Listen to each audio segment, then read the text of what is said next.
vous faciliter la tâche dans vos démarches du quotidien. C'est la mission, la volonté du programme Extended Monaco, mis en place en avril 2019. Faire du numérique un levier pour augmenter la qualité de vie, vous aider dans vos démarches administratives. 4 nouveaux services ont été présentés aujourd'hui pour améliorer votre confort de tous les jours dans les secteurs comme l'école, le logement, l'automobile ou encore le secteur médical. Avec nous ce soir, le directeur des services numériques, Julien Dejanovic. Bonsoir. Bonsoir Christophe. 4 nouveaux téléservices mis en place d'ici la fin de l'année. On va les détailler, mais déjà dans la philosophie, il faut peut-être parler de cette place du numérique dans notre vie de tous les jours. Nous, ce qui nous guide à la direction des services numériques, c'est de pouvoir proposer des solutions concrètes en réponse à des besoins pratiques de la population, résidents et monégasques, et sans pour autant mettre de côté l'aspect humain.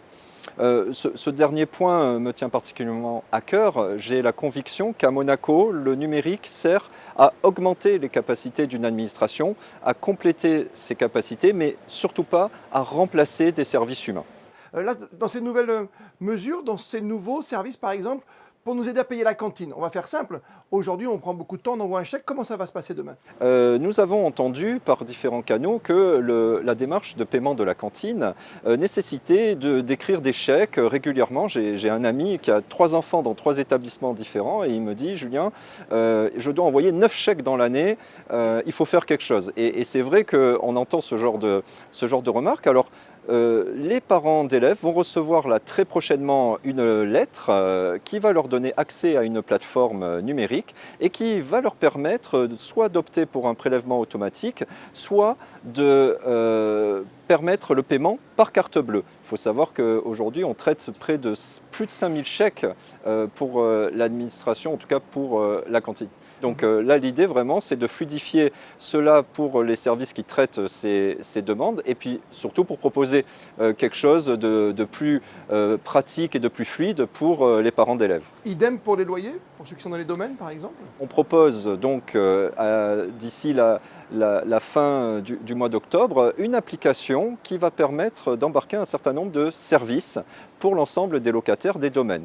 Déjà, la dématérialisation de l'ensemble des factures, mais également de permettre une interaction avec l'administration des domaines, c'est-à-dire pouvoir effectuer par exemple un signalement.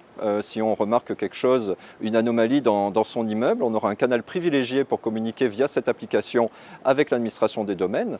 Et aussi dans l'autre sens, on pourra recevoir une notification contextualisée par rapport à sa situation dans son immeuble. Par exemple, une maintenance sur un ascenseur, je pourrais être informé via l'application. On va parler de l'habitat, on a parlé de nos enfants avec la cantine, on va parler de nos voitures, si chères voitures. Et pareil pour le contrôle technique auto, on ira plus vite ? Oui, exactement.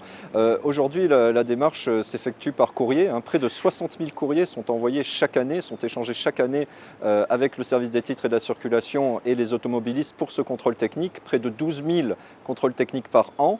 Nous allons proposer dès la mi-novembre une application qui permettra aux automobilistes concernés de prendre rendez-vous directement en ligne sur une plateforme et de payer en ligne leur contrôle technique. Ça va permettre de diminuer drastiquement le nombre de courriers échangés, mais également de désengorger en partie le service des titres et de la circulation, puisque beaucoup de personnes se déplaçaient sur place pour leur rendez-vous ou pour le paiement. Mais il nous reste la santé, là aussi c'est très important. Nous avons travaillé avec le service des prestations médicales de l'État pour dématérialiser l'ensemble des relevés de remboursement médicaux. Il faut savoir que sur ce point, 180 000 relevés chaque année sont envoyés par courrier. Et en plus, chaque adhérent affilié au SPME va devoir lui-même transmettre à son assurance complémentaire les remboursements.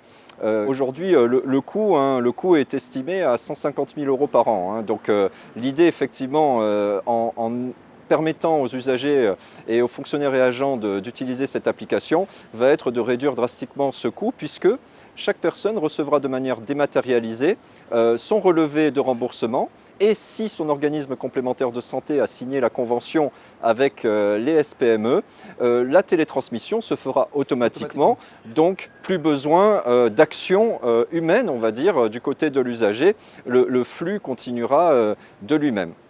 L'objectif, c'est d'ici la fin de l'année donc de peaufiner ces 4 services qui seront à disposition très prochainement et d'en créer encore d'autres, beaucoup d'autres. Là, cette année, on va en sortir près de 18. Notre objectif en 2020, c'est une trentaine de démarches en ligne, puisque le mouvement continue et va s'accélérer. Merci à vous et à très vite sur Monaco Info. Merci Christophe.